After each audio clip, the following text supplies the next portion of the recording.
हाँ जी, जल्दी बताएं आगे हैं कि नहीं लाइव हम।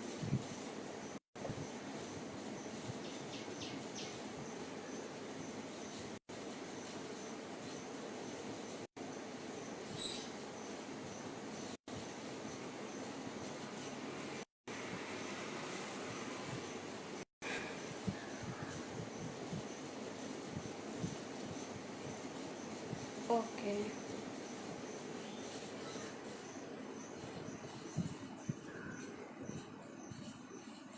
नमस्ते। मेरा नाम हर्षिता द्विवेदी है। मैं जवाहरलाल नेहरू विश्वविद्यालय से थर्ड जेंडर स्टडीज़ पर पीएचडी कर रही हूँ। मेरा शोध का पुनर्विमर्श का समाजशास्त्री अध्ययन।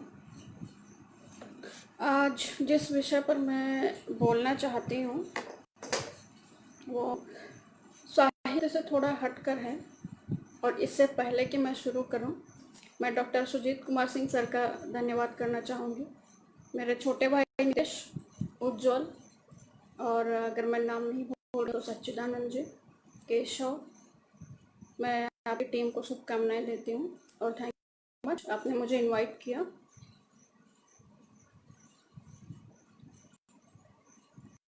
और ओके, तो मैं ये कह रही थी कि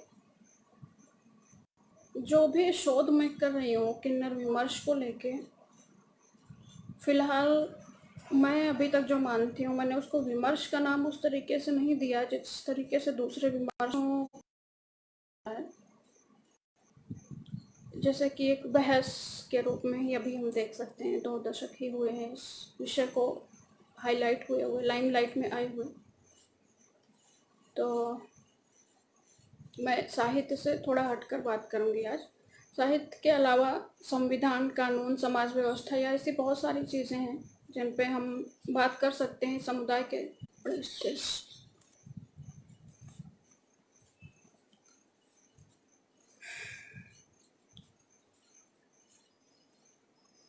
किन्नर समुदाय के लाइमलाइट में आने से पहले हम देखते हैं कि मिथकों में, मिथकीय कथाओं की बात करते हैं तो मिथकों में कई जगहों पे इनका वर्णन आता है, कई जगहों पे इनके बारे में बातें होती हैं, एग्जाम्पल्स मिलते हैं।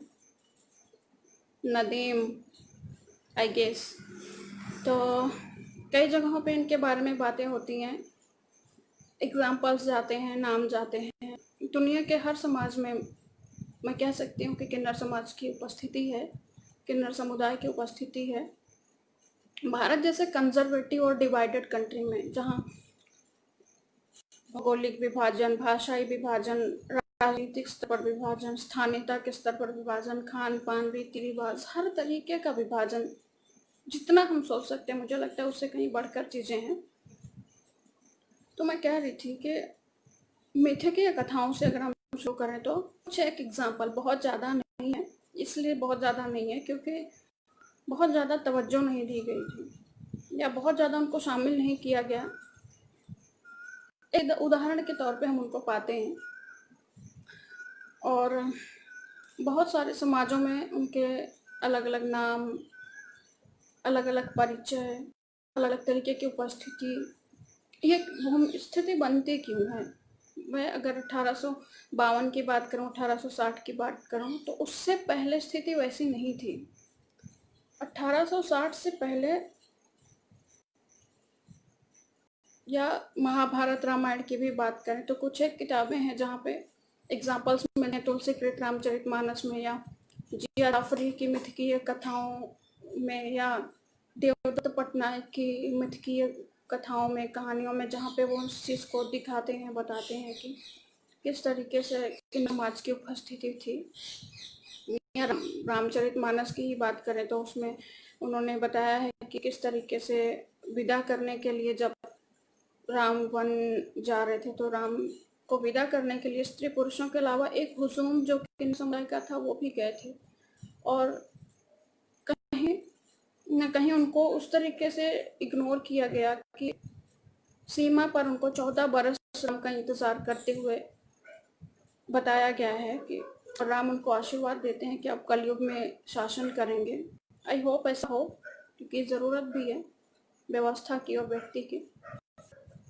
और महाभारत की बात करें तो अरावनी या शिखंडी या बृहन्नला, उनके जो उदाहरण मिलते हैं हमें कथाओं में, कहानियों में, तो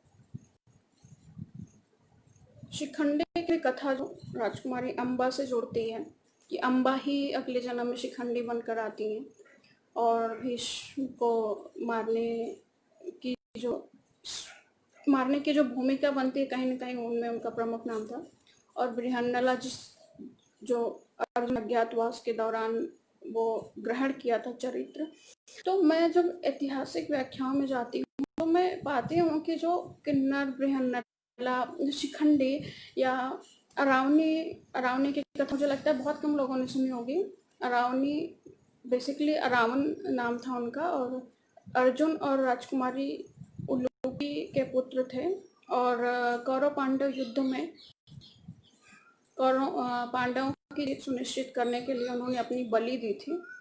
और उनकी मृत्यु के बाद अरावन देवता, जो तमिलनाडु के वेल्लुपुरम में एक अच्छा खासा बड़ा त्यौहार होता है, जो किन्नरों का त्यौहार माना जाता है। और मुझे लगता है कि अगर हम आधिकारिक तौर पर बात करें तो एक इकलौता त्यौहार है जो किन्नरों के लिए मनाया जाता है, किन्नरों के द्वारा मनाया जाता है, अरावन देवता। उसके अलावा गुजरात में कुछ जगहों पर किन्नर देवताओं से संबंधित मंदिर हैं, हालांकि पूरी तरीके से उनको डेडिकेटेड नहीं है।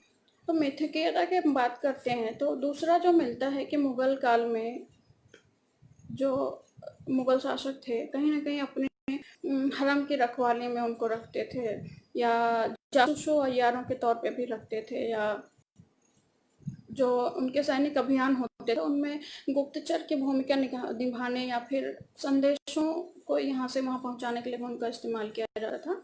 तो बहुत सारी किताबों में या बहुत सारी जो मुगल कालीन इतिहास है उसमें कहीं कहीं पे इनके एग्जाम्पल्स मिलते हैं। और जब दिल्ली सल्तनत की हम बात करते हैं तो अलाउद्दीन खिलजी का जो सेनापति था मलिक काफूर, उनके बारे में बताया जाता है कि वो किन्नर समाज से आते थे। और इसके अलावा बहुत कम एग्जाम्पल मिलते हैं भारत में कि किन्नर समुदाय को लेकर ज़्यादा कुछ लिखा गया हो या उनकी कोई बस्ती कहीं पे उपस्थित हो। मैं बार बार ये बात बोलती हूँ कि उनकी कोई बस्ती मुझे दिखाई नहीं देती है, पाते नहीं हैं हम। यहाँ तक कि कब्रिस्तान जैसी जगहें भी बहुत कम दिखती हैं कि कब्रिस्तान भी है किन्नरों को। और भले कितना ही बातें छुपाई जाएं, भले कितना ही बातें बनाई जाएं, कुछ भी हो, या हम एक तरीके से मान भी लें कि हाँ उनके लिए हैं चीज़ें, लेकिन ऐसा नहीं है क्योंकि उदाहरण मिलते नहीं हैं।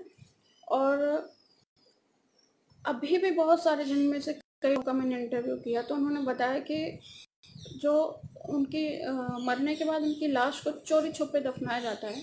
हालांकि चप्पल जूते मारने की कथा से मैं उतना इत्तेफाक नहीं रखती हूँ, क्योंकि ओबियसली कोई मरने के बाद तो चप्पल जूते मारना उतना मुझे नहीं लगता कि वो मानवीयता के पक्ष में सही है। तो मिथकीय कथाओं की मैंने विषय दिया था मिथक और वर्तमान। तो मिथक इसलिए क्योंकि कहीं ना कहीं हम जो बातें हमारे तर्कों में फिट नहीं बैठती हैं, जो बातें हमारे सोच से या हमारे फायदे से, रिप्रोडक्टिव सिस्टम से, या रिप्रोडक्टिव की बहुत सारी चीज़ें, व्यवस्थाएं, उन सब से जहाँ वो फिट नहीं बैठती वो हम मिथ के खाते में डाल देते हैं। और वहाँ फिर मिथकीयता ये होती है कि आप उसमें कहानियाँ तो जोड़ सकते हो, कथाएं जोड़ सकते हो, लेकिन उनको मतलब हटा नहीं सकते और कहीं ना कहीं उनको मानना आपके लिए बाध्य भी नहीं होता है। और वो कहानी वहीं ठहर जाती है, रुक जाती है। और दूसरी चीज़ जो है मिथ की कथाओं को लेके कि उसको बहुत ज़्यादा भाव दिया जाता है या बहुत ज़्यादा आगे बढ़ाने की बातें होती हैं, मिथकीयता का उदाहरण देते हुए आगे कि ये ऐसे थे, ये वैसे थे, ये ऐसे हैं। तो कहीं ना कहीं वर्तमान और उस टाइम पीरियड के बीच में हम मध्य में घटित वो बहुत सारी घटनाएं भूल जाते हैं जो वाकई में समाज के लिए ज़रूरी हैं। साहित्य की बात हम अगर करना भी होगा तो बाद में करेंगे। अंग्रेजों के टाइम पे या 1857 या 1850-55 के बीच की बात करें तो कुछ जनजातियाँ, कुछ जातियाँ, खास करके क्योंकि भारत एक क्लोज इकोनॉमी सिस्टम था, बंद अर्थव्यवस्था थी, जहाँ वस्तु विनिमय के आधार पे उनका समाज चलता था। तो अंग्रेज़ों के लिए जब टैक्स कलेक्शन जैसी चीज़ें थी तो बहुत, क्योंकि भारत में लगभग 600 से 700 जनजातियाँ या जातियाँ या घुमंतु जातियाँ ऐसी हैं जिनका समाज व्यवस्था सीधा नाता नहीं था, कहीं न कहीं वो अप्रत्यक्ष रूप से जुड़े हुए होते थे। और यही कारण था कि राजतंत्र में वो टैक्स देने के लिए बाध्य नहीं थे। उनसे टैक्स लेना उतना ज़रूरी नहीं था क्योंकि वो घुमंतु जनजातियाँ थी, और घुमंतु जनजातियों भारत में एक बहुत लंबा इतिहास रहा है, बहुत बहुत लंबी उपस्थिति रही, और आज भी हमारे आसपास हम जहाँ भूल जाते हैं या जहाँ ध्यान नहीं देते हैं बहुत, जैसे अभी पूर्वी उत्तर प्रदेश की बात करें तो मैंने जो उदाहरण देखा है वो कंजर या बंजारे या ये सारे घुमंतु जनजातियों में आते हैं। तो 1852 की एक घटना जो मुझे जेसिका हिंकी हैं, इतिहासकार सिंगापुर के, उनकी एक रिपोर्ट मुझे मिली थी जिसमें उन्होंने बताया था कि 1852 में भूरा नामक एक किन्नर, जिसके उसके अपने ही प्रेमी ने हत्या कर दी थी, और ये अगस्त 1952 की बात है, और मैनपुरी उत्तर प्रदेश में। और इस हत्या के बाद ये इतिहास में किन्नर समाज का पहला विरोध प्रदर्शन है जो उन्होंने अपने अधिकारों के लिए किया था। भारतीय संदर्भों में अगर बात करें तो ये पहला था, और उस टाइम पे 1852 के बाद धीरे धीरे उनकी उपस्थिति समाज के बीचों बीच अधिकारों को लेके होने लग जाती है। 1860 में अंग्रेजी सरकार जो है 377 एक्ट, जिसको आप अप्राकृतिक या गैर प्राकृतिक या गैर आधिकारिक संबंधों के लिए जो एक्ट लागू किया जाता है, वो 1860 में लागू होता है। और उसमें पहली दफा ऐसा होता है कि किन्नर समुदाय के अलावा जो मिडिल ईस्ट का कॉन्सेप्ट, जिसको आप मानते होंगे कि लौंडाबाजी की परंपरा, या इस्मत चुगताई जो कहानियां लिखते हैं लिहाफ, जिसमें लेस्बियन की परंपरा, या उसके अलावा बच्चों से लेके उन सारे लोगों के लिए ये लागू किया कि कोई भी विपरीत सेक्स के व्यवहार नहीं करेगा। क्या किन्नर समुदाय के लोगों को पूरी तरीके से इसमें लागू कर दिया गया कि आप यहाँ पे स्त्रियों के कपड़े पहनकर सार्वजनिक उपस्थिति नहीं दे सकते हैं, वो खड़े भी नहीं हो सकते थे। ये था समलैंगिकता अधिनियम जिसको बोलते हैं, और जो अभी अभी हाल ही में खत्म हुआ है, आर्टिकल 377। आर्टिकल नहीं कहेंगे, बेसिकली है एक एक्ट था 377, जिसमें गैर प्राकृतिक संबंधों को बैन कर दिया गया। और उसका जो उन्होंने रीज़न दिया कि ये जो इसको उन्होंने पूर्व की बुराई के तौर पर देखा। पूर्व का मतलब पूरा एशिया, अफ्रीका और मध्य एशिया तक जितनी भी जगहें हैं, उन सबको उन्होंने समलैंगिकता को एक बुराई के तौर पर देखा, और उन्होंने माना कि ये संबंध कहीं ना कहीं उनकी अंग्रेजी सरकार के उनके जो सैनिक थे, उनके जो लोग थे, कहीं ना कहीं उनको ये खत्म कर देगा, या उनमें ऐसी बुराइयां ना, ऐसी बीमारियां ना लाए जो बाद में चल के उनके लिए जिनका इलाज संभव ना हो सके। या दूसरा जो टॉपिक उन्होंने दिया, उन्होंने बोला कि जो किन्नर समाज है या जो लैंगिकता है, ये कहीं ना कहीं बीमारियों के अलावा जो मतलब वो गंदे रहते हैं, साफ सफाई नहीं करते हैं, उनमें तमाम तरह की बीमारियां होती हैं और असभ्य होते हैं, उनको हम सामान्य समाज में शामिल नहीं रख सकते। ये 1860 का समलैंगिकता अधिनियम था। इसके बाद बहुत सार्वजनिक उपस्थिति को धीरे उनको बैन करना यहीं से शुरू होता है। 1870 में गाजीपुर जिले की एक रिपोर्ट के मुताबिक एक बड़ा झुंड, या कहें कि एक बड़ा समूह जो किन्नर समुदाय से बिलोंग करता था, वो भूख से मर गए, क्योंकि सामाजिक रूप से उनको प्रतिबंधित कर दिया गया था, और खाने के लिए वो कहीं पे भी मतलब सर्वाइव नहीं कर पाए, या उनको कोई ऐसा लिंक नहीं मिला जहाँ से वो अपने लिए खाना जुटा पाते या लोगों से जुड़ सकते जो इम्पोर्टेंट थे, जहाँ से उनके सर्वाइवल के लिए रास्ते खुलते थे, उनको प्रॉपरली सार्वजनिक रूप से बैन कर दिया गया। 1871 में जो क्रिमिनल ट्राइब्स एक्ट, जिसके तहत लाया गया कि किन्नर समाज के अलावा 600 550 600 जनजातियों जातियों घुमंतू जातियों को प्रॉपरली बैन कर दिया गया। उनके किसी भी सोशल एक्टिविटी को मान्यता नहीं दी गई। और एक रिपोर्ट बताती है, बीबीसी की रिपोर्ट के अलावा कुछ और ऐतिहासिक रिपोर्ट्स बताती हैं कि अकेले कानपुर, लखनऊ और पटना जैसी जगहों पे सैकड़ों से ज्यादा बस्तियां थी जहां इन घुमंतू जातियों, जनजातियों, किन्नर समाज, समलैंगिक समाज, इन लोगों को रजिस्टर्ड करके बैन कर दिया गया। और वो कहीं खड़े नहीं हो सकते थे या कहीं इवन वो भीख भी नहीं मांग सकते थे। और इतिहास का जो भारतीय इतिहासकार है उनका थोड़ा कंजर्वेटिव थिंग्स ये है कि कहीं ना कहीं वो उनको सेहरा बांध के दिखाना चाहते हैं कि हाँ, उनकी उपस्थिति जो थी स्वतंत्रता संग्राम में थी, कहीं गुप्तचर के रूप में, कहीं योद्धा के रूप में। मुझे लगता है कि अगर हम आदिवासी विद्रोह की बात नहीं करते हैं तो घुमंतू जनजातियों का उतना कोई इतिहास नहीं मिला है कि वो लोग स्वतंत्रता संग्राम में डायरेक्ट इन्वॉल्व थे। तो उनको प्रतिबंधित करने का कारण वो नहीं था।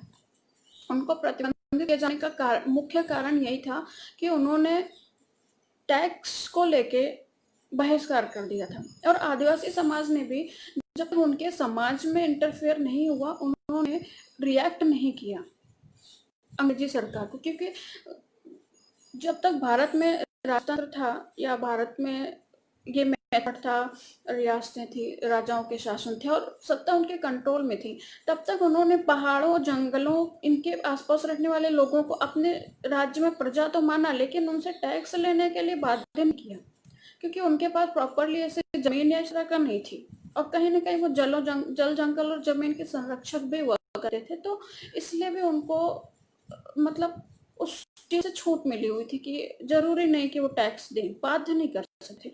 पर अंग्रेजों को कहीं ना कहीं लगा कि नहीं, अगर इनसे टैक्स वसूला जा सकता है और अच्छा खासा टैक्स वसूला जा सकता है, तो उन्होंने वहां इंटरफेयर किया और वहां उनको प्रतिबंधित कर दिया कि जो जनजातियां घुमंतू जातियां हैं, हो सकता है ये उनके शासन के लिए खतरा हो सकती हैं, ये हो सकता है वो मैसेज सर्कुलेट करें या इनकी आड़ में क्रांतिकारी या विद्रोही इनकी आड़ को लेके हमला कर सकते हैं, विद्रोह कर सकते हैं, खिलाफत कर सकते हैं।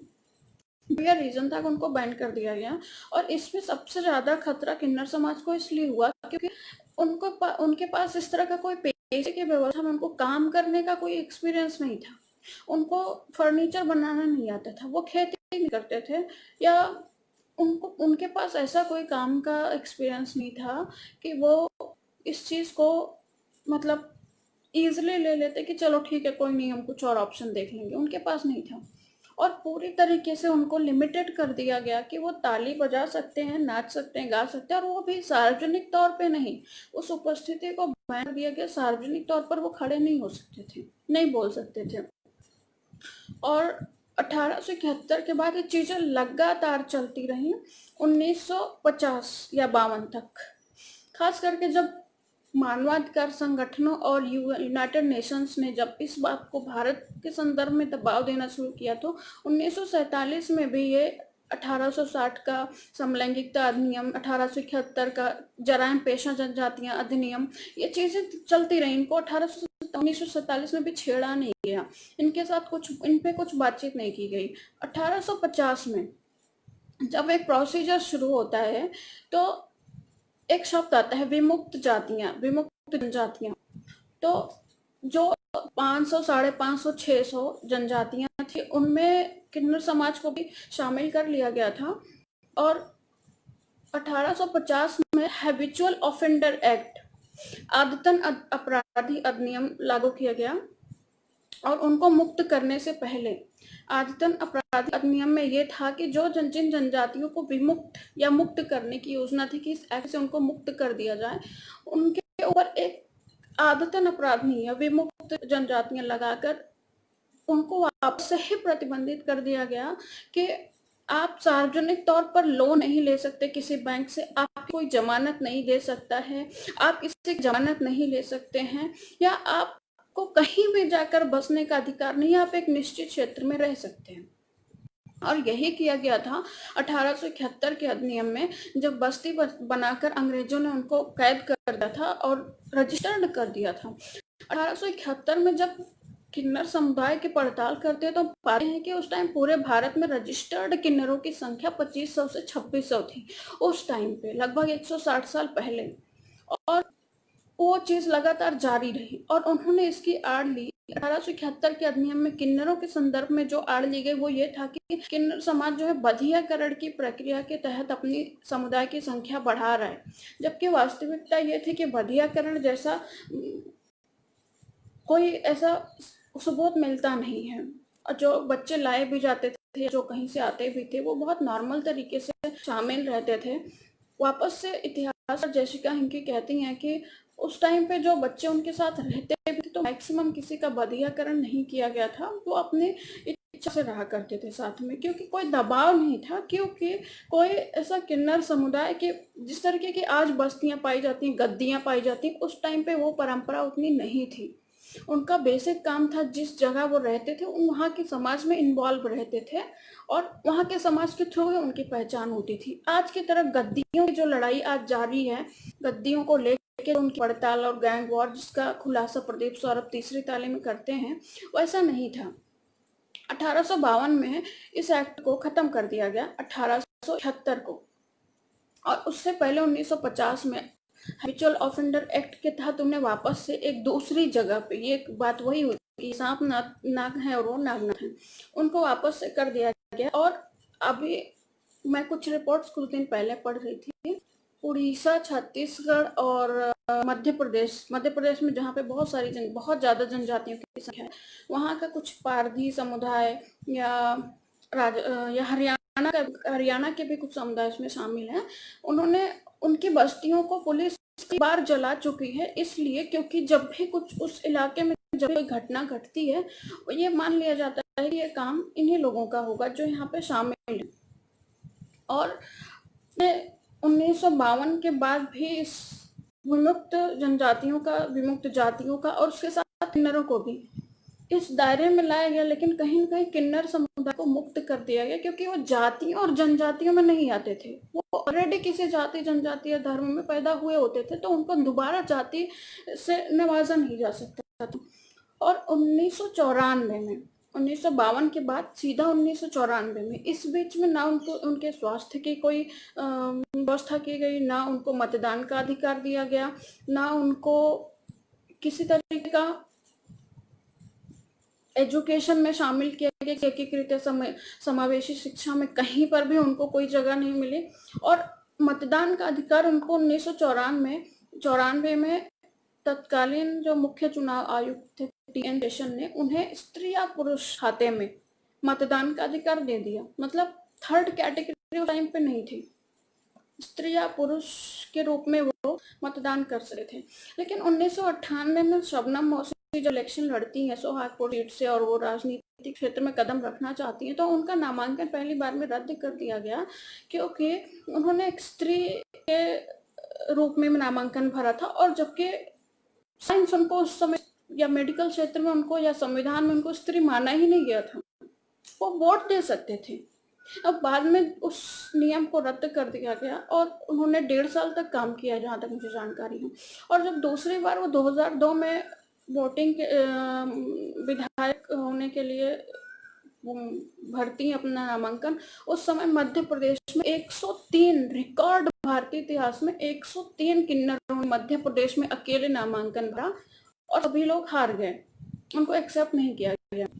शबनम मौसी को लेके उनसे जब मेरी 1-2 बार बातें हुई तो उन्होंने बताया कि किस तरीके से उनके खिलाफ गैंगबाजी की गई, किस तरीके से उनके खिलाफ एक लॉबी एक्टिव हो गई और उनकी निजी चीजों को। और शबनम मौसी के बारे में एक बात मैं बताऊं, बहुत कम लोग जानते हैं कि वो मुस्लिम कम्युनिटी से नहीं आती है। वो महाराष्ट्र में बॉर्न हुई थी और उनके पिता एक IPS ऑफिसर थे और उनके पैदा होने के बाद उनको एक आदिवासी समुदाय के पास छोड़कर वो चले गए थे और वहां से उन्होंने नाचने गाने की कला सीखी और होने के बाद वो किन्नर समुदाय ज्वाइन करती है। तो उनकी उस यात्रा को, जब वो एक IPS ऑफिसर के घर में पैदा हुई लड़की को उठा के फेंक दिया गया एक आदिवासी समाज में और वहां से पालन पोषण होता है, तो एक जिगजैग सी जर्नी बनती है, कुछ सीधा नहीं होता है। आगे जाके जब आशा देवी, कमला जान या या शोभा नेहरू, या आगे अभी बात करूं तो बहुत दूर तक जाती हैं बातें, तो मैं गौरी सावंत की बात करूं या विद्या की बात करूं या नलिनी जमीला की बात करूं, मनोबी बंदोपाध्याय की बात करूं, ये बहुत लंबी जर्नी जाती है कि धीरे धीरे उनका मतलब समावेश होने लग गया था, वो आने लग गए थे समाज के बीच में, पर वो चीज़ नहीं है। 2009 में, उससे 2009 में दुनिया के सिर्फ 7 देश ऐसे थे जिन्होंने किन्नर समुदाय को, मतलब वो ट्रांसजेंडर कैटेगरी तब तक नहीं बने थे, किन्नर समुदाय को एज अ थर्ड कैटेगरी या अदर्स, जिसकी हम बात करते हैं अदर्स कैटेगरी में शामिल किया।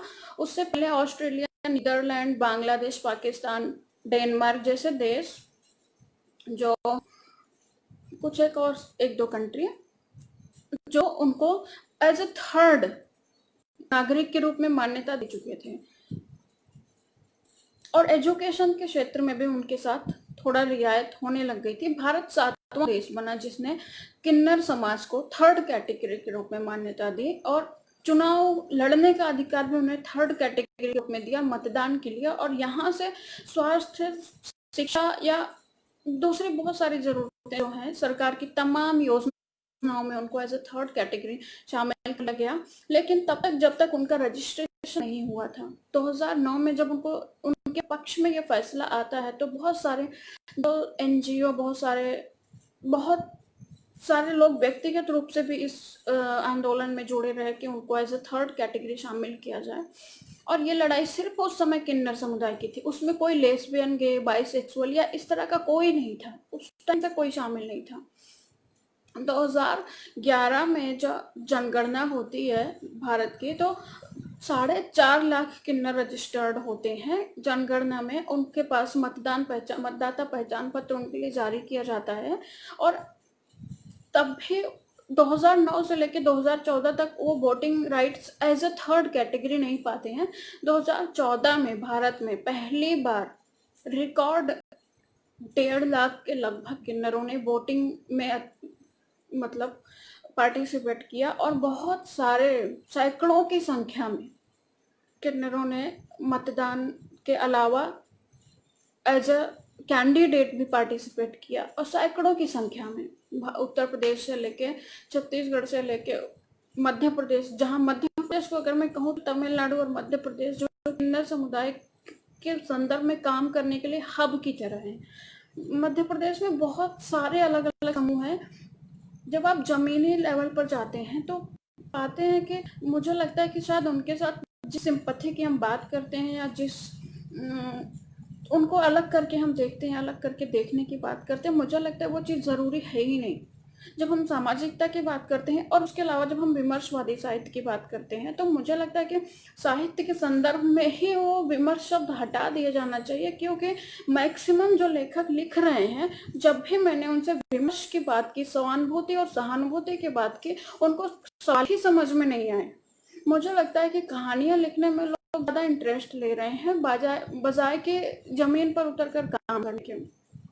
जब भी उनके मानसिक स्तर की बात करते हैं या उनके वैज्ञानिक पहलू की बात करते हैं, मैक्सिमम लेखक जो हैं मतलब बायकॉट कर जाते हैं, या तो सवाल स्किप कर देते हैं। तो साहित्य की बात इसीलिए मैं अभी नहीं कर रही हूँ, क्योंकि साहित्य में जाऊंगी तो फिर मैं जो संवैधानिक चीज़ें हैं मैं शायद उनको स्किप कर दूंगी। तो 2014 में पहली बार उन्होंने वोटिंग की, और वो एक जिसको बोलते हैं कि 2014 ही किन्नर समाज के लिए टर्निंग पॉइंट साबित होता है। 15 अप्रैल 2014 को नालसा जजमेंट आया, और जिसमें सुप्रीम कोर्ट में 5 जजों के बेंच ने ये फैसला दिया कि किन्नर समाज, जो कि लाखों की संख्या में भारत में है और संविधान में वर्णित सभी नागरिक समान हैं, तो क्यों ना उनके पक्ष में काम किया जाए, क्यों ना उनके लिए, जो सामान्य नागरिकों के लिए जो 15, 16, 21 अनुच्छेद जो सामान्य नागरिकों के लिए लागू हुए हैं, क्यों ना उनके पक्ष में भी इन बातों को लागू किया जाए, और उन्हें समान नागरिक का दर्जा देकर हमें जो मानवाधिकार संगठनों का वैश्विक स्तर का दबाव था, या जो यूएन का दबाव था, या तमाम स्वयंसेवी संस्थाएं जो देश विदेशों से ये दबाव था कि किन्नर समाज के लिए कुछ किया जाए इस देश में, और उनको अलग थलग न करते हुए उनको एक मतलब समाज में शामिल किया जाए, और वो सारे अधिकार जो उनके लिए थे, जो सामान्य नागरिकों के लिए थे, वो उनके पक्ष में भी लागू किए जाने चाहिए। 15 अप्रैल 2014 को नालसा जजमेंट आता है, और लक्ष्मी नारायण त्रिपाठी जैसे कार्यकर्ता जो काफ़ी पॉपुलर हैं अपने काम की वजह से, अपने सम्मान की वजह से, अपनी प्रतिनिधित्व की वजह से, उन्होंने कहा कि ये किन्नर समाज के अधिकारों की एक लंबी छलांग है, और उनके पक्ष में काम करने के लिए जिस तरीके का फैसला सुप्रीम कोर्ट का आया है, और उससे उनका समुदाय बहुत खुश है। जिस नाज फाउंडेशन या हमसफर ट्रस्ट या नीर फाउंडेशन या और भी जो लोग इस संदर्भ में काम कर रहे हैं, उन लोगों के बड़े बड़े स्टेटमेंट थे कि ये बहुत बड़ा फैसला है जो समाज के पक्ष में आया है, और शायद यहाँ से दशा और दिशा बदलनी शुरू हो जाएगी। पर तो उस 2015 में तिरुचि शिवा जो सांसद थे तमिलनाडु से, वो पर्सनल या प्राइवेट मेंबर बिल के तौर पे trans community, third gender transgender, जो ट्रांस कम्युनिटी के संदर्भ में हम बात करते हैं तो उनको लिविंग गेयर और बाइसेक्सुअल्स या जेंडर क्वियर्स के साथ न जोड़ते हुए, इंटरसेक्सुअल्स या जो भी उनके साथ न जोड़ते हुए, ट्रांस कम्युनिटी मतलब थर्ड जेंडर कम्युनिटी या हिजड़ा कम्युनिटी जिनकी आप बात करते हैं, उनको साथ थोड़ा अलग करके ही देखना जरूरी है, क्योंकि उनकी लाइफ में चीज़ें ऑप्शनल नहीं है।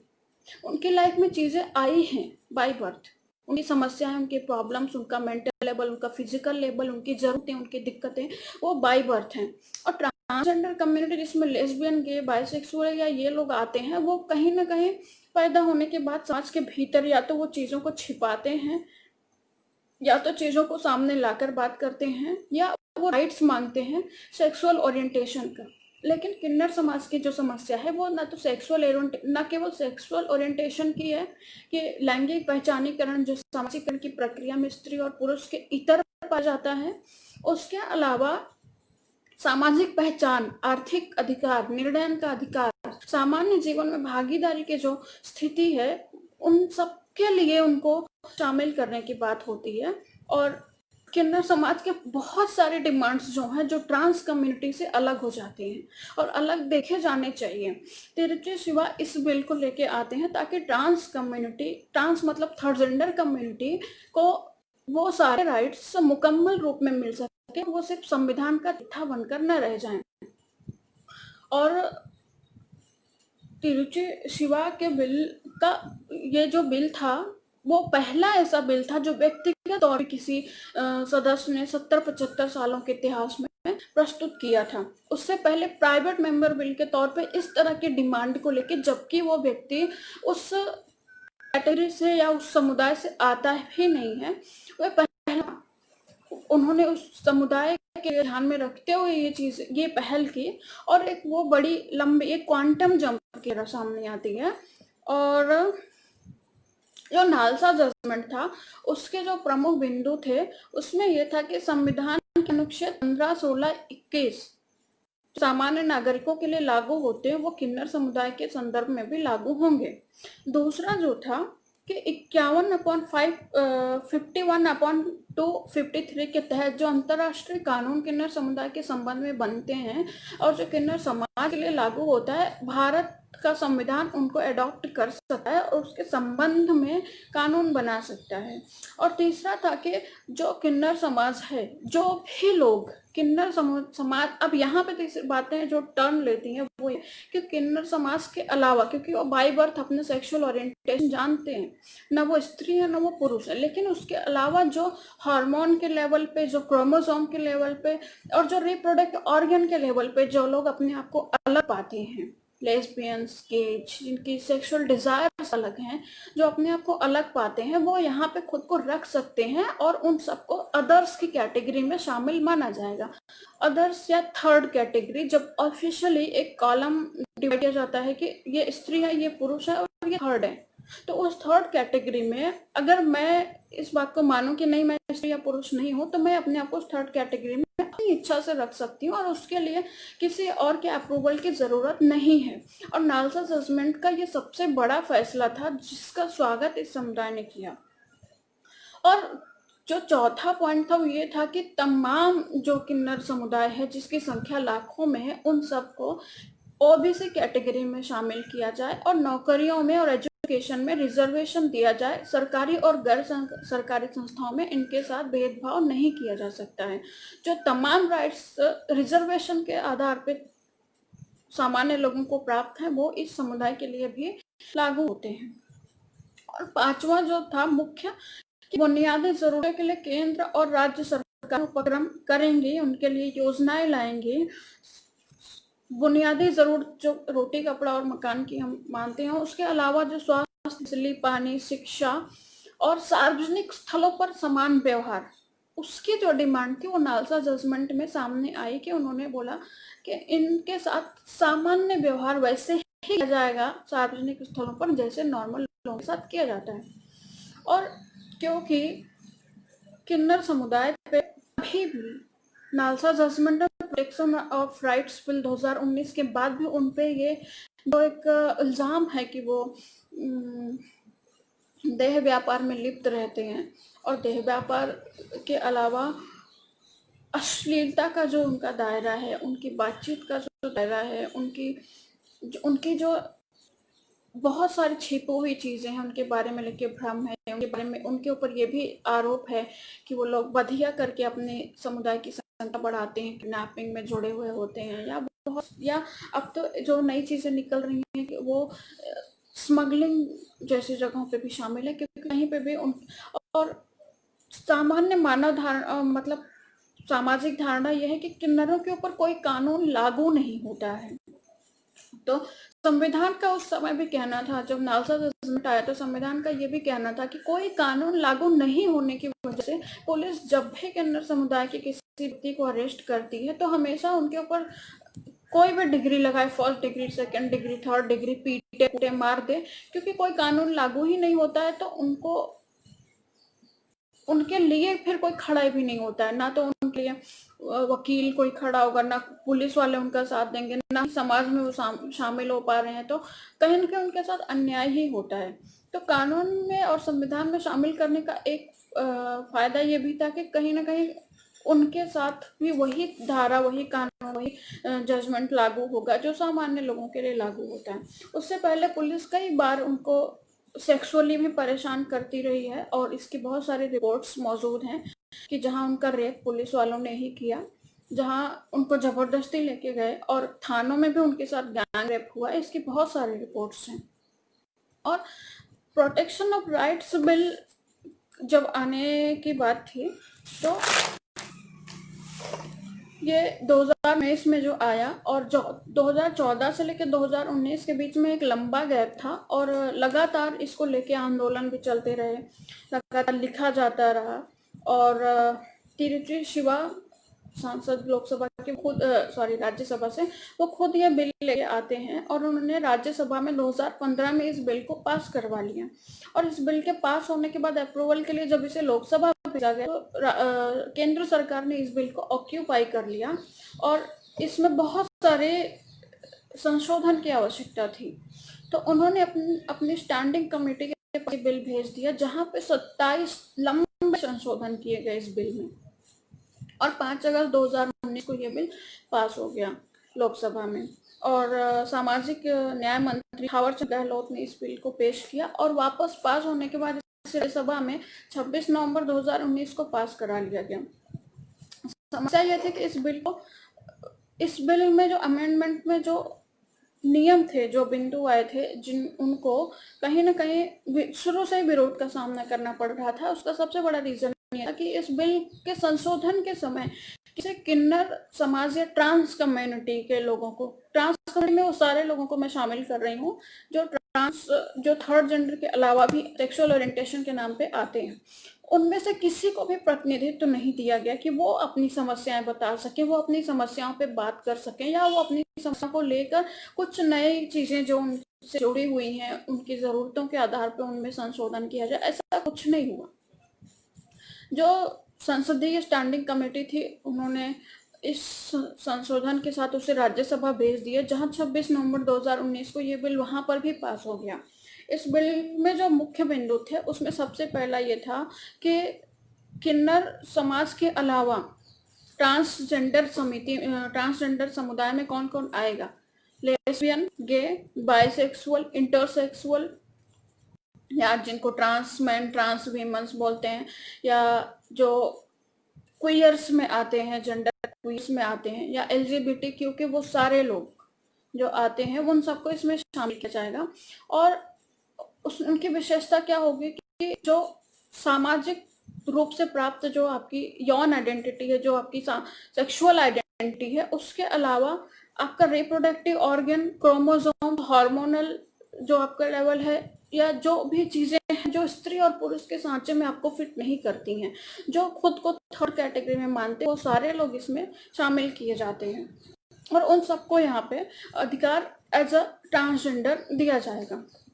और पहला बिंदु इसका था जो उन्होंने इनको अधिकार दिए थे कि भेदभाव का जिस तरीके के भेदभाव इनके साथ किया गया, नौकरी में, शिक्षा में, रोजगार में, या किराए पर घर नहीं ले सकते, प्रॉपर्टी नहीं ले सकते, उनको मतदान का अधिकार नहीं था, वो राशन कार्ड नहीं बना सकते थे, चिकित्सा के क्षेत्र में उनको भेदभाव का सामना करना पड़ता था, या वो सारी चीजें जो सामान्य नागरिकों को हैं उनसे भेदभाव नहीं किया जाएगा, उनको भी वो चीजें लागू होंगी।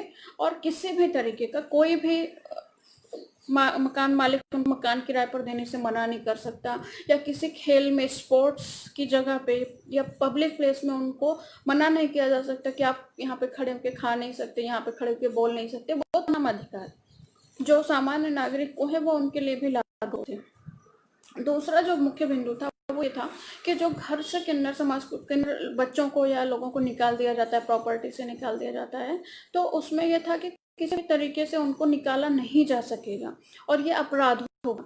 वो अपने घर में, अपने गांव में, अपने लोगों के बीच में रह सकते हैं। और अगर उनका परिवार उनको पालने के लिए सक्षम नहीं है तो उनको पुनर्वास, रिहैबिलिटेशन सेंटर भेज दिया जाएगा। तीसरा जो बिंदु था कि निजी या सरकारी संस्थाओं की नौकरियों में कोई भी भेदभाव पदोन्नति और नौकरी देने के संदर्भ में नहीं किया जाएगा।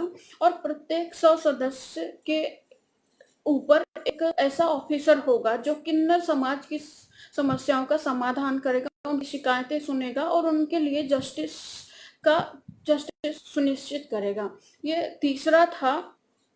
और चौथा था कि स्वास्थ्य से संबंधित जगहों पर उनके लिए अलग से व्यवस्था की जाएगी। एड्स जैसी बीमारी, या फिर वो अगर लिंग परिवर्तन के लिए सर्जरी कराते हैं तो भी उनको एक अलग दर्जा दिया जाएगा, अलग सुविधा दी जाएगी। और जो भी मेडिकल के जो टर्म्स हैं उनकी नए सिरे से समीक्षा की जाएगी और किन्नर समाज से संबंधित जो समस्या है उनको भी उसमें शामिल करते हुए उनके लिए भी व्यवस्था की जाएगी। तो ये था चौथा जो उन्होंने बोला कि जो सामान्य लाइन होगी, ये सामान्य लोगों के लिए जो लाइन होगी, कहीं ना कहीं उनसे हट के किन्नर समाज के लिए अलग से व्यवस्था की जाएगी, जहाँ वो अपना रीअसाइनमेंट सर्जरी सेक्सुअल ओरिएंटेशन के नाम पे करवा सकते हैं। और एड्स जैसी घातक बीमारियों के अपना उनका इलाज वहाँ पे होगा और काफी हद तक वो चीजें मुफ्त रहेंगी उनके संदर्भ में। और पांचवा था कि शैक्षणिक संस्थानों में, शैक्षणिक संस्थान चाहे वो क्लास 1 से के हायर एजुकेशन, पीएचडी से लेके वो जितना भी एजुकेशन के क्षेत्र हैं, प्राइवेट हो या सरकारी उपक्रम हो, वहां पे उनके साथ भेदभाव नहीं किया जाएगा। जिस तरीके अगर वो सामान्य लोगों की तरह सक्षम है वहाँ पे एडमिशन लेने के लिए या प्रवेश परीक्षा पास करने के लिए या किसी भी तरीके से, तो उनके साथ भेदभाव नहीं होगा, उनको सामान्य नागरिकों के तहत ही एडमिशन दिया जाएगा। और वहां पे भी उनके साथ कोई मेंटल हरासमेंट या फिजिकल हरासमेंट या इस तरह की चीजें अगर होती हैं तो वो क्राइम की कैटेगरी में आती हैं। पांचवा था कि अगर कोई व्यक्ति, नहीं छठा था कि कोई व्यक्ति अगर अपने आप को ट्रांस कहता है या ट्रांस होने का कोई सर्टिफिकेट बनवाना चाहता है तो उसको अपने ही जिले के जिला मजिस्ट्रेट के समक्ष एक प्रार्थना पत्र देना होगा। और उस प्रार्थना पत्र में जिले के तमाम अन्य प्रशासनिक अधिकारी, मेडिकल ऑफिसर्स और अन्य जिम्मेदार लोग उसमें शामिल होंगे। वो 10 से 12 लोगों की एक समिति होगी जो इस सर्टिफिकेट अप्रूव करेगी और जारी करेगी। लेकिन इसके लिए मैंडेटरी था कि आपको लिंग परिवर्तन सर्जरी कराए ही होनी चाहिए। आप बिना सर्जरी करवाए ट्रांस कम्युनिटी में शामिल नहीं हो सकते हैं। क्योंकि अप्रूव नहीं किया जाएगा।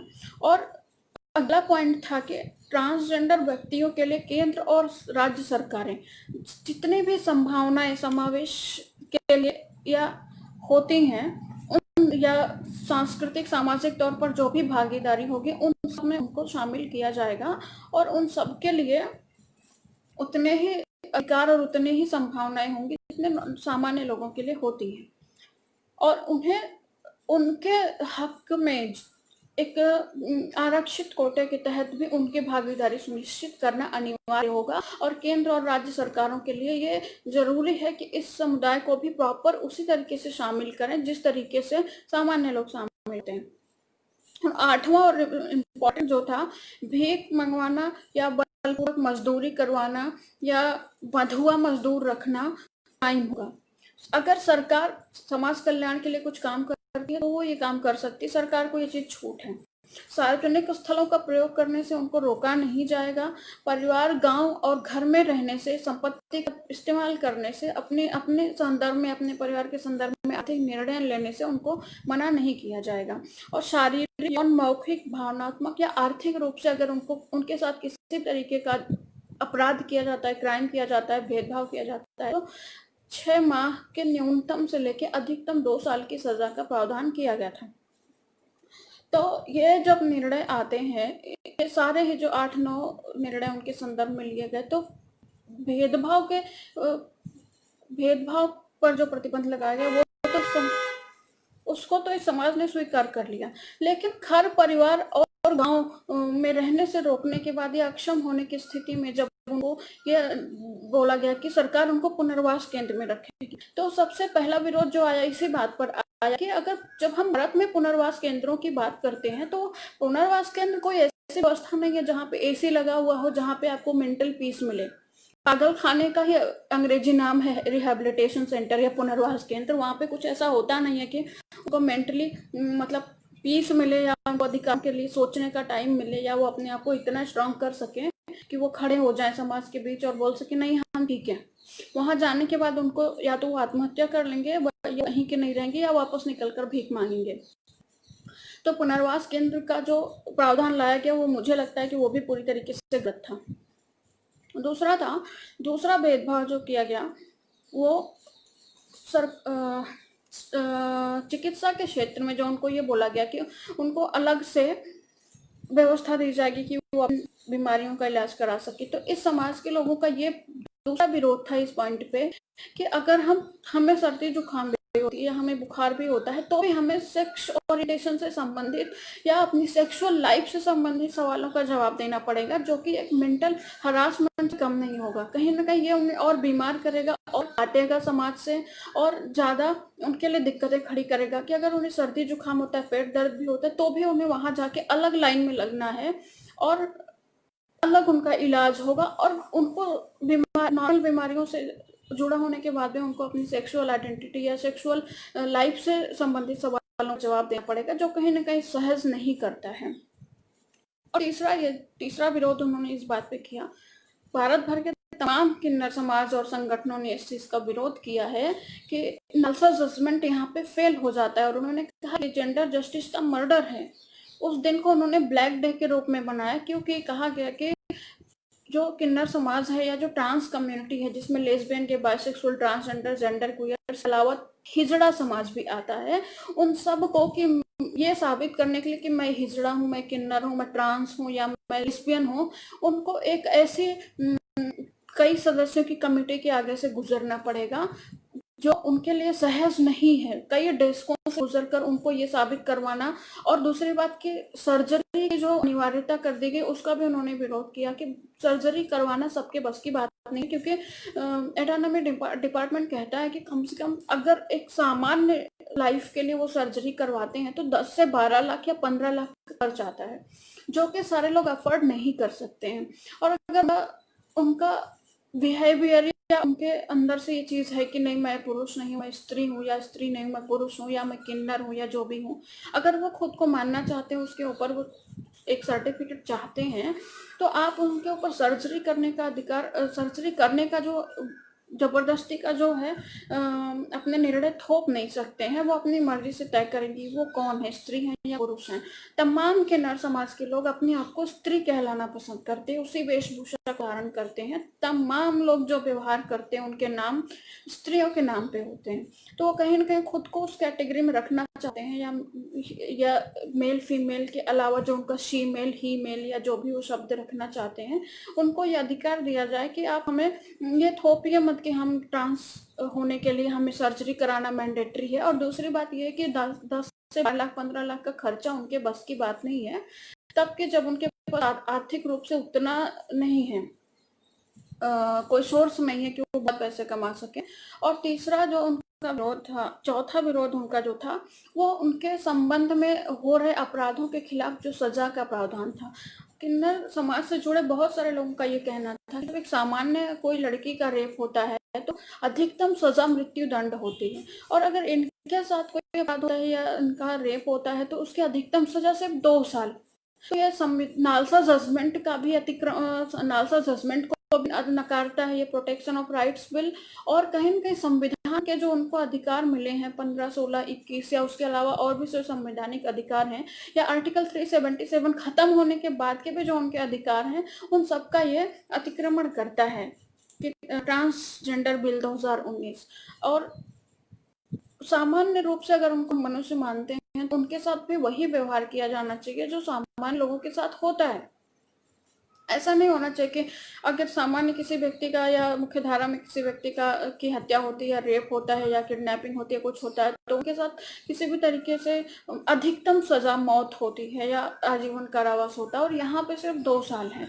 तो ये एक तरीके का विरोध ही है, या एक तरीके का गलत ही, या एक तरीके का लॉलीपॉप पकड़ा दिया सरकार की तरफ से कि हाँ मान लिया है कि आप थर्ड है, लेकिन आप उतने भी कैपेबल नहीं है कि आपको इतना जस्टिस दिया जाए कि जो सामान्य लोगों के लिए लागू होता है। तो ये तो था कि अभी तक संविधान की क्या स्थिति रही है, संविधान में किस तरीके से उन्हें देखा जाता रहा है या किस तरीके से उनके साथ व्यवहार होता रहा है। मिथक और संविधान के अलावा जो तीसरी चीज आती है वो है हमारा समाज। कहीं ना कहीं समाज खुद, समाज से जुड़े लोग या जो भी उनकी इकाइयां हैं, कहीं ना कहीं वो खुद उनको सामान्य तौर पर शामिल नहीं करना चाहते। और सामाजिकरण की प्रक्रिया में जहाँ स्त्री और पुरुष के अलावा तीसरी कैटेगरी को छांट दिया जाता है, तो अभी भी जब हम 21वीं सदी में जी रहे हैं तो अभी भी वो जो विरोध की जो भाषा है, प्रतिरोध की जो भाषा है, वो अभी भी बदली नहीं है। कहीं ना कहीं उनको लेके अभी भी वो चीज़ें जारी हैं। नॉर्मली जब आप एक सामान्य नागरिक से बात करते हैं तो चीज़ें निकल के आती हैं कि अच्छा किस तरीके से उनका व्यवहार रहता है। सबसे पहले तो नाम को लेके ही जो उनकी शब्दावली है, हिजड़ा, किन्नर, चक्का, खुजवा, पवैया, कुछ भी आप बोल सकते हैं, बहुत सारे नामों के साथ कुछ भी आप बोल सकते हैं और उसका अर्थ एक ही निकलता है। पर एक बात जो खटकती है वो कहीं ना कहीं ये है कि जो संविधान है, जो कानून है, जो समाज है, कहीं ना कहीं सिर्फ वही दोषी नहीं है। एक किन्नर हैं जो दिल्ली से हैं, और एक बार मैं उनसे बात कर रही थी तो मैंने उनको बोला कि अगर आपको कोई फंड करे पढ़ने के लिए, प्रॉपरली फंडिंग करे, तो क्या आप पढ़ना चाहेंगे? उन्होंने सिरे से नकार दिया कि हम नहीं पढ़ना है, हमें नहीं शामिल होना है। कुछ उसी समाज से जुड़े हुए लोगों ने बोला कि जब हम दिन में 5 से 6 हज़ार दिन के 5 से 6 हज़ार तक कमा लेते हैं, कभी कभी 3 हज़ार कमा लेते हैं, कभी 5 हज़ार, तो हम 10 से 12 हज़ार महीने कमाने के लिए क्यों मेहनत करें? तो वो चीज़ कहीं ना कहीं खटकती है कि अगर उधर से भी उतना ही सहयोग मिले या उतना ही अधिकारों को लेकर सचेत हुआ जाए, एजुकेशन को लेके, या इंटीग्रेटेड होने के लिए समाज के साथ, मुख्य धारा के साथ जो डेलिंकिंग है ये ना है, तो वो चीज़ अभी तक नहीं है। साहित्य के बरक से भी जब मैं बात करती हूँ तो कहीं न कहीं उधर से उतना हाथ पैर नहीं मारा जा रहा है। बंगाल जैसे या झारखंड या बिहार जैसे जगहों पे जो किन्नर समाज है, अगर मैं कुछ एग्जाम्पल्स की बात करूं कि हाँ ये लक्ष्मी नारायण त्रिपाठी हैं, या किन्नर गुरु मनीषा महंत हैं, या मीरा परिडा हैं, साधना मिश्रा हैं, या जयपुर में पुष्पा माई हैं, लखनऊ में किन्नर गुरु पायल सिंह जी हैं, तो ये कुछ गिनती के लोग हैं। सॉरी, 2011 में जो आबादी 4.5 लाख थी, उस दौरान की कुछ रिपोर्ट्स बताती हैं कि अनऑफिशियली 12 से 15 लाख की आबादी है भारत में किन्नर समाज के। और जब आज हम 10 साल बाद की बात करते हैं तो कहीं कुछ संस्थाएं ये भी कहती हैं, कुछ संस्थाएं जो दिल्ली में काम करती हैं वो ये भी कहती हैं कि समुदाय की आबादी भारत में लगभग 20 लाख है। तो वो जो लोग रजिस्टर्ड नहीं है, जो वोट नहीं देना चाहते, वोटिंग प्रोसीजर में पार्टिसिपेट नहीं करना चाहते, या जो लोग कैंडिडेट नहीं होना चाहते, या नौकरी नहीं करना चाहते, रोजगार नहीं करना चाहते, उनके साथ उनको भी कहीं न कहीं खींच के लाया जाना चाहिए, उनके स्टेटमेंट्स भी, क्योंकि बहुत लंबे टाइम से मुख्य धारा का समाज ये आरोप झेलता रहा है कि उनको कॉर्नर किया गया है।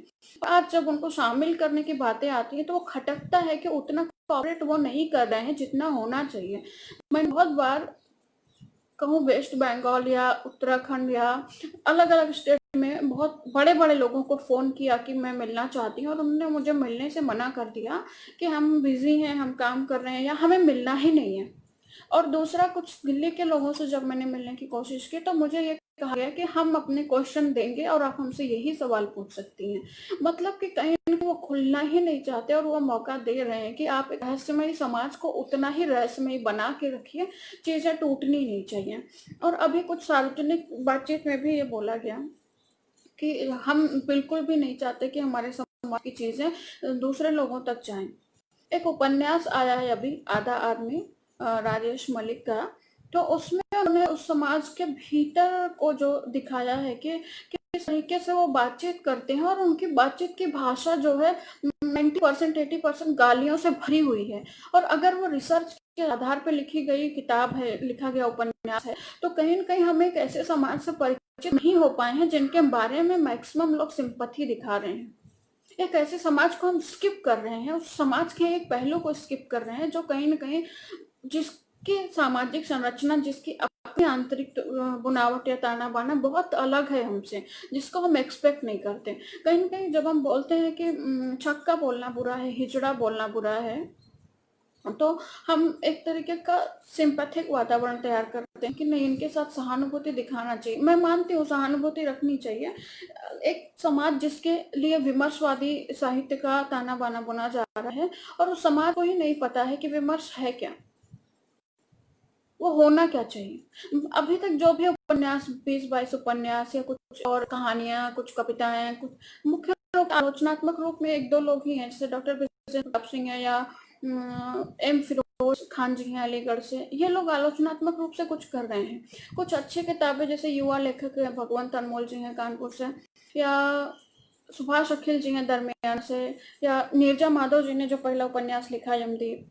कुछ अच्छी किताबें हैं जिनको आप आलोचनात्मक नजरिए से देख सकते हैं, या निर्मला भुराड़िया का गुलाम बन गए, या क्या बोल सकते हैं, साहित्य का भी विजेता उपन्यास है नाला सुपारा, पोस्ट बॉक्स नंबर 203 नाला सुपारा। या तीसरी ताली की बात करते, तीसरी ताली थोड़ा उस लेवल तक जाके खुलता है, लेकिन कहीं ना कहीं वो लोग ढक देते हैं चीजों को,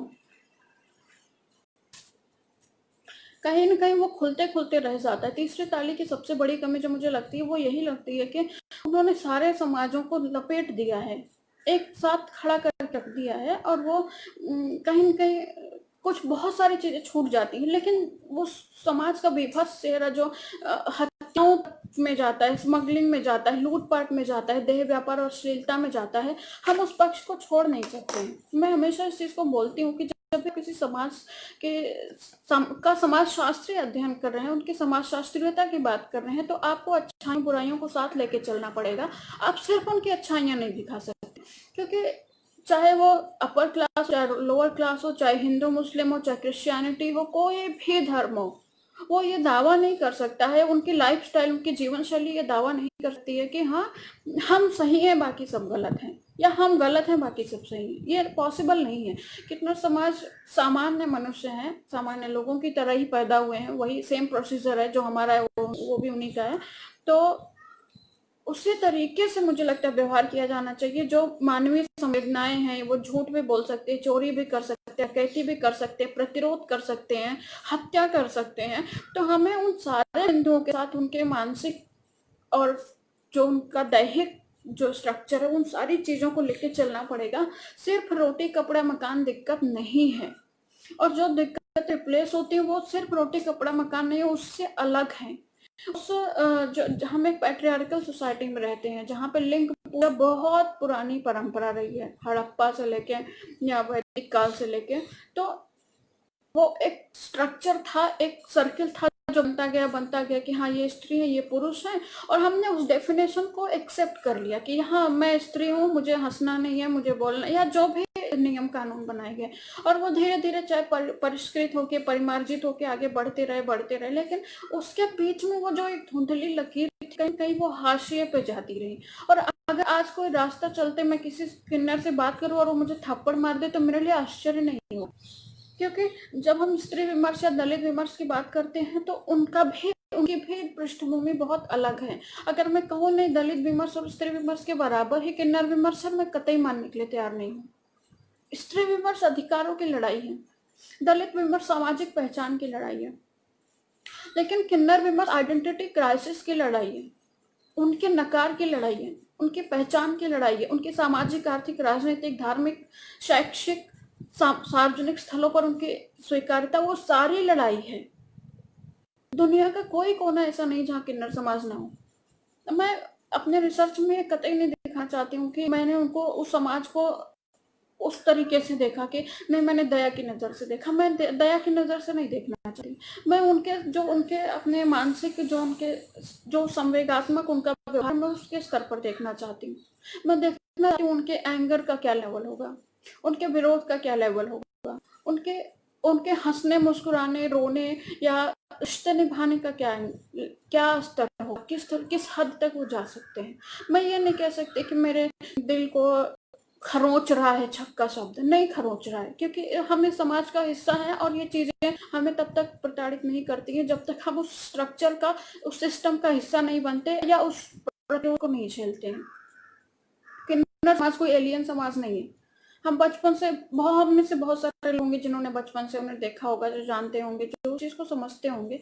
तो कहीं ना कहीं मेरा मानना है कि नहीं, वो भी हंसते होंगे, वो भी रोते होंगे, वो भी सामान्य लोगों की तरह भूखे सोते होंगे। आज भी जब 3-3.5 महीने का ये बंद का समय चल रहा है, तो बहुत मैक्सिमम लोगों ने ये कभी नहीं सोचा होगा कि किन्नर समाज जो हाशिए का समाज है, और हाशिए से भी हाशिए का समाज है, जिनके पास कोई इस तरीके का अधिकार नहीं है, तो उनका कैसे चल रहा होगा, वो कैसे जी रहे होंगे। तो कहीं मैं मानती हूँ कि उनको हटा के, उनको एक जानवर की तरह, उनको एक एलियन की तरह देखने के बजाय, हाँ हमारे सब का हिस्सा है, हम सबके बीच ही पैदा हुए, और उनको उसी तरीके से देखने की मुझे आदत होनी चाहिए। ये नहीं होना चाहिए कि ना ये वो गालियां देते हैं। भैया, गाली कोई टैबू थोड़े है, हम भी तो देते हैं गालियां, आप भी तो देते हैं गालियां। गालियां कोई अडॉप्टेड थोड़े है, हमारे बीच से ही निकली हैं। सब एक दूसरे की माँ बहन करते हैं। तो अगर वो गाली दे रहे हैं तो वो बुरा कहाँ से, इसी समाज का हिस्सा है ना। वो गाली भी देंगे, रोएंगे भी, विरोध भी करेंगे, अश्लीलता भी करेंगे, और देह व्यापार के लेवल तक अगर जाती है तो उनकी मजबूरी भी है। बात सिर्फ रोटी कपड़ा मकान की नहीं है। मैं फिर से वही चीज कहूंगी, कहीं ना कहीं बहुत सारे लोग ये बोलते हैं कि बहुत सारे जगहों पे देह व्यापार करते हुए पाए जाते हैं। मुझे कुछ कुछ लोगों ने बताया भी कि आप फला जगह जाइए और खड़े होके देखिए कितना लोग आते हैं जो देह व्यापार के लिए पुरुष लेके उनको जाते हैं। और गिरिया परंपरा, जो किन्नरों की गिरिया परंपरा, जो एक पुरुष को रखते हैं या पुरुष की रक्षा के रूप में रहते हैं, रखाल शब्द बहुत खराब शब्द है और उसकी डेफिनेशन उससे भी ज्यादा खराब है। तो कहीं वो एक तरीके की मजबूरी ही होती है कि जिनको सामाजिक पहचान में या जैविक पहचान में वो अंग नहीं मिला है, फिर भी वो जीने के लिए, सर्वाइवल के लिए, कुछ जरूरतों के लिए, आज जब हम 21वीं सदी में जी रहे हैं, बहुत सारे ऐसे होंगे जिनके गैराज में 8-8-10 गाड़ियां होंगी।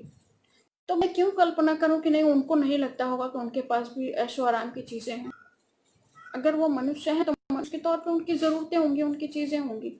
मैं उनको नकार के सिर्फ इसलिए कि नहीं, उनको खाना, उनको कपड़ा दो, उनको खाना दो, उनको कपड़ा दो, मैं इस चीज पर ला सकती। खाना कपड़ा वो ताली पीट के मांग लेंगे। बेसिक बात है कि मानसिक स्तर पर, सामाजिक स्तर पर उनको स्वीकार किया जाए। हमारी जो परवरिश की जो प्रक्रिया है, जहाँ पे हम किसी लड़की को लड़की होना या लड़के को लड़का होना सिखाते हैं, तो हम ये भूल जाते हैं कि उन सब के बीच में जो तीसरी है, कहीं ना कहीं उसका नुकसान हमारी समाज व्यवस्था कुछ अगली जनरेशन बाद में पड़ेगा। अगर सवाल पूछा गया कि ये कौन है तो क्या जवाब दिया जाएगा?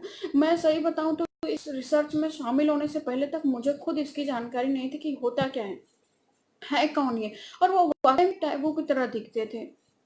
गलती से कहीं ट्रेन में, पब्लिक प्लेस में या कहीं पर भी मिल गए तो वो बहुत चीज़ें बहुत खराब होती थी। तो आज जब साहित्य के वर्ग से बात कर रहे हैं तब भी चीज़ें इतनी सफल नहीं है। पिंडा महाराज जो शिव प्रसाद सिंह की एक कहानी थी, या एक कहानी थी खलीक अहमद बुआ जो राही मासूम मिर्जा की कहानी थी, कहीं न कहीं ये लोग उस चीज़ को पकड़ने की कोशिश करते हैं समाज के संदर्भ में। पिंडा महाराज समाज का ही एक पार्ट है और उसी ताने-बाने के साथ वो जुड़ा हुआ है। उसको अपना खुद को चिढ़ाया जाना, खुद को टीज़ किया जाना, कहीं न कहीं वो समाज का पार्ट पाता है खुद को कि नहीं मैं समाज का हूँ, तभी लोग मेरे साथ व्यवहार करते हैं, चाहे अच्छा करें चाहे बुरा करें। अगर मैं यहाँ नहीं होता तो शायद वो व्यवहार भी मुझे नहीं मिलता, मुझे कोई नहीं पूछता। हालाँकि वो अपने गाँव में, अपने घर में वो मतलब कॉर्नर ही किया हुआ है, लेकिन कुछ लोग हैं जो उससे जुड़े रहते हैं तो कहीं न कहीं वो खुद को हिस्सा पाता है। उस आने-वाने को शिव प्रसाद सिंह या रवींद्रनाथ टैगोर की कहानी गिन्नी या फिर राही मासूम रज़ा पकड़ पाते हैं। लेकिन इस टाइम पे जो आगे बढ़ के जो कहानियाँ कहीं न कहीं उनके मानसिक स्तर को या ह्यूमन साइकोलॉजी को समझने में उतना सक्षम नहीं हो पा रही हैं।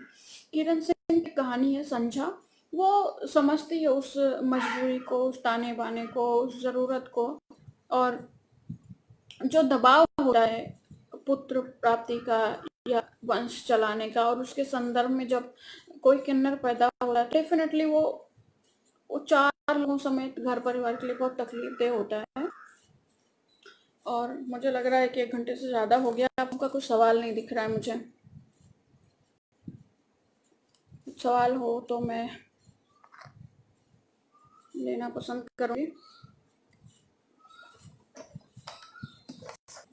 और साहित्य की बात करें तो साहित्य तो बहुत बड़ी चीज़ है। संवैधानिक स्तर पे भी बहुत सारे बदलाव की ज़रूरत है, लगातार मैं बोल ही रही हूँ। और नालसा जजमेंट के बाद किन्नर बिल, ट्रांसजेंडर बिल जो आया उसमें जो जितनी भी कमियां हैं, बहुत सारी कमियां जिसका विरोध हो रहा है, किन्नर समाज उन्हें एक्सेप्ट नहीं कर रहा है या उनको एक्सेप्ट करने के लिए तैयार नहीं होता दिख रहा है।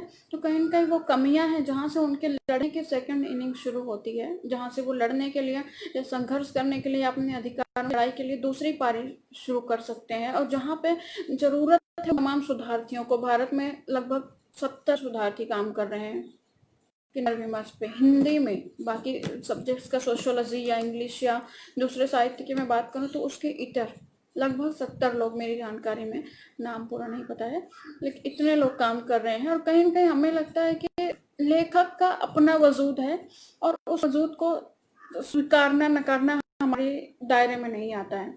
लेकिन जो भी साहित्य रचा जा रहा है, जो भी कुछ लिखा जा रहा है, उसका पोस्टमार्टम शोधार्थी के हाथ में है। और अगर हम जो कुछ भी जिस तरीके का लिखा जा रहा है, जो भाषा इस्तेमाल हो रही है, जो शिल्प इस्तेमाल हो रहा है, जो कथानक या वातावरण तैयार किया जा रहा है, अगर हम उसका पोस्टमार्टम, या पोस्टमार्टम ही कहूँगी मैं, आलोचना भी नहीं है, अगर उसका हम एक तरीके से करते हैं तो सुधार की गुंजाइश है। लेकिन जिस तरीके की भाषा लिखी जा रही है या जिस तरीके का वातावरण तैयार करके, मुझे ऐसा लग रहा है जैसे साहित्यकार के ऊपर एहसान कर रहे हैं कि भैया हमने आप पे लिख दिया, आपका उद्धार हो गया। तो दलित विमर्श या आदिवासी विमर्श भी उद्धार के लिए नहीं आया, सच बताने के लिए आया। और कहीं मैं कहूँ किन्नर विमर्श के, विमर्श भी नहीं कहूँगी मैं, इसे अभी भी नहीं मानना चाहती विमर्श, ये एक तरीके की बहस चल रही है। हम आपके ऊपर एहसान कर रहे हैं।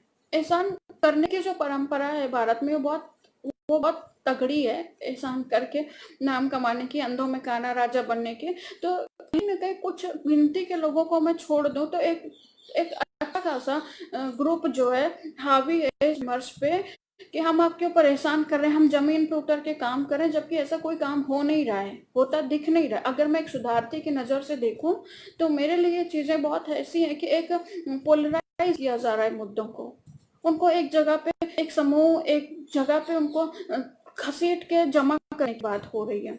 उस तरीके से मिल नहीं रहा है जिस तरीके का मुझे दिखना चाहिए था, या जिस तरीके से मुझे आना चाहिए था कि हाँ ये विमर्श है। या 1972 का जो दलित पैंथर मूवमेंट आता है, उसके बाद दलित विमर्श जिस ब्रॉड तरीके से आता है, या स्त्री विमर्श की बात जो भारत में आयातित नहीं था, महादेवी वर्मा कहीं से भी अपनी बात को अडॉप्ट नहीं करती हैं पश्चिम से, वो अपनी वही बात बोलती हैं जो समाज का जो हिस्सा था। तो किन्नर विमर्श के संदर्भ में वो बातें आ ही नहीं रही हैं, कहीं न कहीं यही लोग लिख रहे हैं कि ऐसा है, और उनके संदर्भ में जो भाषा लिखी जा रही है ना, जो साहित्य की जो भाषा लिखी जा रही है ना, मैं उससे इतना परेशान हूँ ना कि अजीब सी भाषा का इस्तेमाल हो रहा है। ऐसा लग रहा है जैसे टीवी सीरियल के लिए मतलब कहानियां लिखी जा रही हूँ, बस स्क्रिप्ट देने की जरूरत है। और जो सेंटेंसेस है, जो भाषिक गलतियां हैं, जो शब्दावली की गलतियां हैं, उनके बारे में तो मैं ना ही कुछ बोलूं तो ज्यादा बेहतर है। एक अजीब तरीके का वातावरण तैयार हो रहा है, जैसे लग रहा है कि अगले 5-10 सालों में ये विमर्श भी नहीं रहेगा, ये बहस जो शुरू हुई खत्म हो जाएगी। कुछ एक लोगों की बात करो जो उनके समाज के भीतर घुसते हैं और बिना किसी लाग लपेट के वो बात कहते हैं जो जरूरी है, वो नहीं कह पाते हैं जिसकी आवश्यकता नहीं है, तो बहुत खराब तरीके से आती हैं। और मुझे लग रहा है कि कम करना चाहिए अब।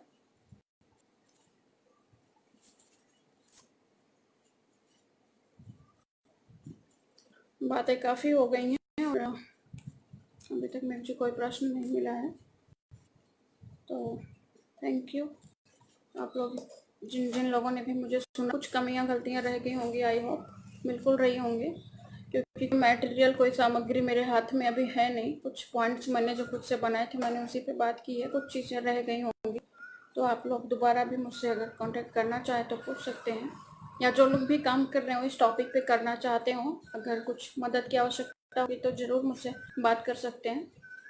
और बाकी मुझे सिर्फ संविधान और मिथकों पे बात करनी थी, और मिथकों को तरीके से नहीं रखना था जिस तरीके से साहित्यकार रख रहे हैं। और मिथकों के बारे में अगर आप बहुत अच्छे से जानकारी करना चाहते हैं तो आपको जिया जाफरी की किताब और उसके अलावा देवदत्त पटनायक को ज़रूर पढ़ना चाहिए। मिथ के बारे में बहुत अच्छे से बात करते हैं तार्किक रूप से। और बाकी एक अजीब तरीके का कहानियों का वातावरण चल रहा है विमर्श को लेकर, और बहुत जल्द अगर सुधार्थी सचेत नहीं हुए तो चीज़ें बिगड़ जाएंगी, उनका शोध किसी काम का नहीं रहेगा। और एक बार फिर से मैं थैंक यू बोलूँगी नितेश, मेरे छोटे भाई, और आपकी टीम, बाकी जो भी लोग मुझे सुन रहे हैं उन सबको थैंक यू। अब मुझे 1 घंटे से ज़्यादा झेला। उसके अलावा doctor Sujeet Kumar Singh, thank you sir, आप इनके संरक्षक हैं। और अनुराधा मेरी छोटी बहन है, आपके साथ पीएचडी कर रही हैं, तो उनका ध्यान रखिएगा। और बाकी थैंक यू सो मच आप सब।